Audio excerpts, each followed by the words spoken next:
Yo, what is going on, YouTube? I am Germ here. Today we have some very, very big news to talk about coming out of North America. I don't necessarily know if this is LCS related or if it's even League of Legends related at all, but it might be. And I think it's a really, really interesting rabbit hole to kind of dive down because there is a lot going on in this story. And there's a lot of different ways you can take it. The story itself is pretty big and is pretty interesting, but it also goes so many different directions that we can get really, really speculative and start to get in some pretty crazy theories. And hey, I mean, that's kind of what we do on this channel. It's kind of fun. It's kind of entertaining. That's what I like to do.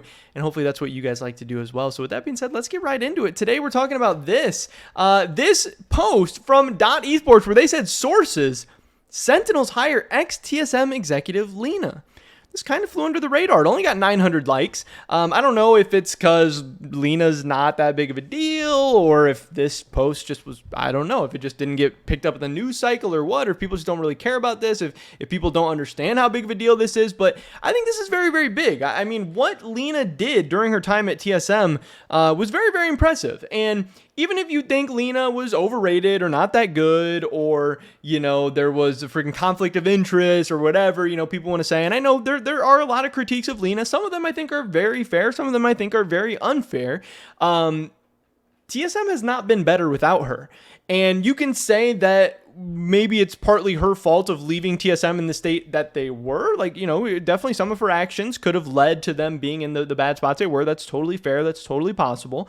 But like I said, they certainly haven't been better without her. And whether you think she's good, bad, indifferent, whatever, she still has a ton of connections. She is still a very, very valuable person in some ways, and if used correctly. Now, yeah, if you use her wrong, or if you know, there's definitely ways where she's not perfect and does things wrong, whatever, but I think overall, Lena is really, really highly respected in esports, definitely has a ton of connections, definitely has a lot of value, and definitely, when used wisely, can be really, really good for your team. So, that's interesting that Sentinels has decided to pick up Lena. I think that's a huge pickup for them. Sentinels, and in the article, Dot talks about this. Sentinels has talked about trying to be like the TSM of Valorant. They want to dominate North American Valorant and global Valorant, I'm sure, the way TSM did for League. Now, they're already off to a little bit of a rocky start. Yeah, they were really, really good out of the gate, but they've kind of already fallen off a little bit. But this is very, very interesting. Former TSM FTX president, Lena Zhu, has joined Sentinels.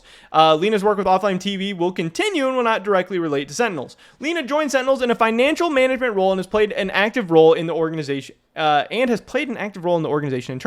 She was a part of the discussion and negotiation to acquire former Counter-Strike player and Valorant streamer Tarek last week, according to sources. So that's very, very big. Obviously, Lena, you know, is really, really well known for her stuff on the content creator side and, you know, signing talent and personalities and all that stuff. But, and where this gets spicy is the fact that there have been some rumors swirling around that Sentinels might be interested in trying to pick up one of these LCS spots. They might be looking to make a move and not just be the TSM of Valorant, but maybe trying to be the TSM of League of Legends as well. Now, obviously, they're talking about dominating a new esport, you know, really setting the standard, that kind of stuff. And yeah, you can't be the TSM of League of Legends. We already have that because it's too late. But, you know, they might be joining the League of Legends scene as well. And obviously, having somebody like Lena, who is very, very familiar with Riot, is very, very familiar with the League of Legends scene, and can maybe bolster your resume a little bit, bolster your clouds up a little bit, and maybe make you feel a little bit more comfortable, or make investors feel a little bit more comfortable about your chances of transitioning into an LCS franchise and being successful, especially if you're about to drop 20, 25, 30, 35, 40, whatever amount of millions of dollars. So I think that angle is very, very spicy. Now, is there even an LCS spot available? Is Sentinels even in the running? You know, what the heck is going on? And that's what I think is interesting. The teams that we have heard about potentially wanting to sell, really two big names. I have heard that Dignitas is the closest to selling. Like, I really think at this point, if anyone's going to sell, I think it's going to be Dignitas. And really, I think a lot of signs are pointing in the direction that they are going to sell. I actually think this is pretty interesting. LCS Finals is this weekend. They have the Fan Fest beforehand where, you know, all the teams in the LCS come set up a booth. They have a couple players. They have some staff. They hand out, you know, whatever they're doing. They interact with their fans. That's like fan activation at the LCS Finals. Now, most teams were there in spring. There's a couple teams that weren't. I don't know exactly who wasn't. I know TSM wasn't because it was really funny. And in summer, there's going to be 9 out of 10 teams there. At first, we thought there was only going to be 8 out of 10 teams. We thought 100 Thieves wasn't going to be there, but then Jackie Felling updated us and was like, yeah, 100 Thieves is going to be there. They're not at the Fan Fest, but they're doing something in the city of Chicago. They're trying to get their fans somewhere else. I don't know what's going on. They're doing some cool stuff, though. But Dignitas isn't going to be there.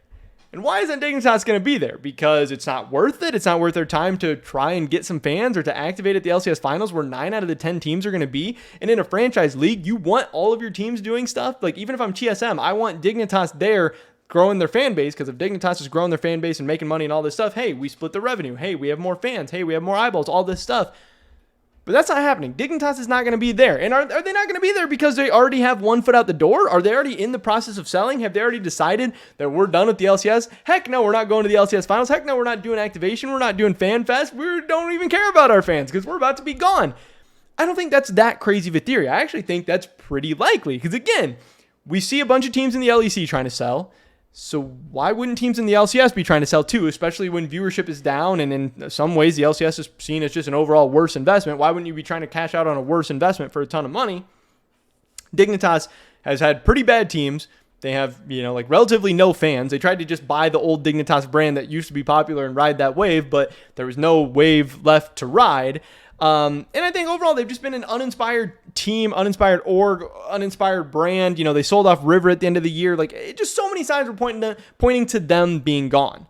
So this puts, Sentinels in the running as one of those teams that might be looking for a spot. Now, hey, there might be some other people looking to buy an LCS slot too. We've heard Mr. Beast. We've heard FaZe potentially in the running. We've heard Sentinels, like maybe Optic. There are definitely some other teams, but Sentinels absolutely could be in that mix, especially when you see the big moves they're making. I mean, heck, they just got Shroud. They just got Tarek. They have Tens. Like, they're throwing around money. They have crazy reach. They're very, very popular. It would make so much sense for Sentinels to be in the LCS, and it would make so much sense for the LCS to have Sentinels. Now, I know everyone's like, oh, whatever, Sentinels tried to be in League of Legends before. I don't know if they were Phoenix 1 or whatever, and it didn't work out. It's like, okay, Sentinels today, Sentinels post-Valorant, and even post, like, Booga winning the Fortnite World Cup and, like, stuff like that, they're way different than they used to be. That's not even the same org. It's not even the same stuff at all. It's like they are doing way, way, way different. They're killing it in so many ways. And then where this gets even spicier is now that they have Lena,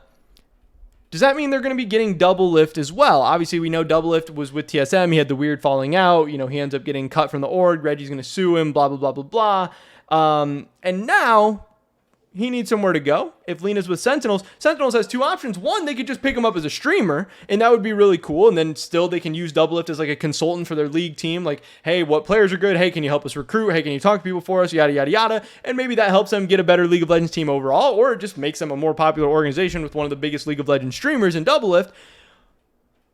Or maybe they get Doublelift as a player for their League of Legends roster. And I think that's very, very spicy as well, because that's what I tweeted out. I said, damn, pretty big pickup for an org that has been doing a lot of big things lately. Just talking about Lena. I said, hey, does this increase the chances of LCS Sentinels? Does this increase the chances of Doublelift coming back and playing for Sentinels? Spicy, spicy. Dr. Respawn, he chimed in and he said, damn, Sentinels buys the LCS slot and their first signing is Doublelift. They could definitely pull some talent around his name alone. And that's always the big question for new teams coming in. Again, I'm going to keep comparing them to BDS because BDS had an absolutely disgusting roster. They gained no fans this year. They finished towards the bottom of the table in both splits. But if you're Sentinels and you bring in Doublelift, we know Doublelift is widely respected in the LCS, but also internationally. It could even help you get some imports. But if you have Doublelift on your team, you're going to be able to get some other good players. You're going to have a competitive roster. You might not win the title. You might not go to Worlds, but you're going to be in the mix. You're going to be competitive, and you're going to get fans. You're going to be interesting. You're going to be having people excited about watching you, which is good for you. It's going to make you some money. It's going to sell you some merch. It's going to be good for the whole league. It's going to be good for everybody. Now, I'm not saying Doublelift's coming back for sure. I'm not saying Doublelift's going to play for Sentinels. We don't even know if Sentinels is going to be in the LCS or anything like that, but I'm just saying there is a way that this could start to get really, really spicy really, really fast. But at the end of the day, just having Sentinels have Lena, I think is a very, very big story, and I think now they have a very, very valuable asset, which opens up some of these other doors. But I don't think it's a coincidence that they signed Lena right now when a potential LCS slot could be coming up. And at the same time, Dignitas might be on the way out. Sentinels might be looking for the way in. I think this could be a very, very spicy one. But that's pretty much it for this video today, guys. Definitely drop a like if you did enjoy it. I would appreciate that so much. Leave a comment down below. Let me know what you guys think about anything that we talked about in this video today. I'd love to hear your guys' thoughts and opinions. Subscribe, stay up to date on my latest content. Hopefully catch you guys in the next one. But until then, peace.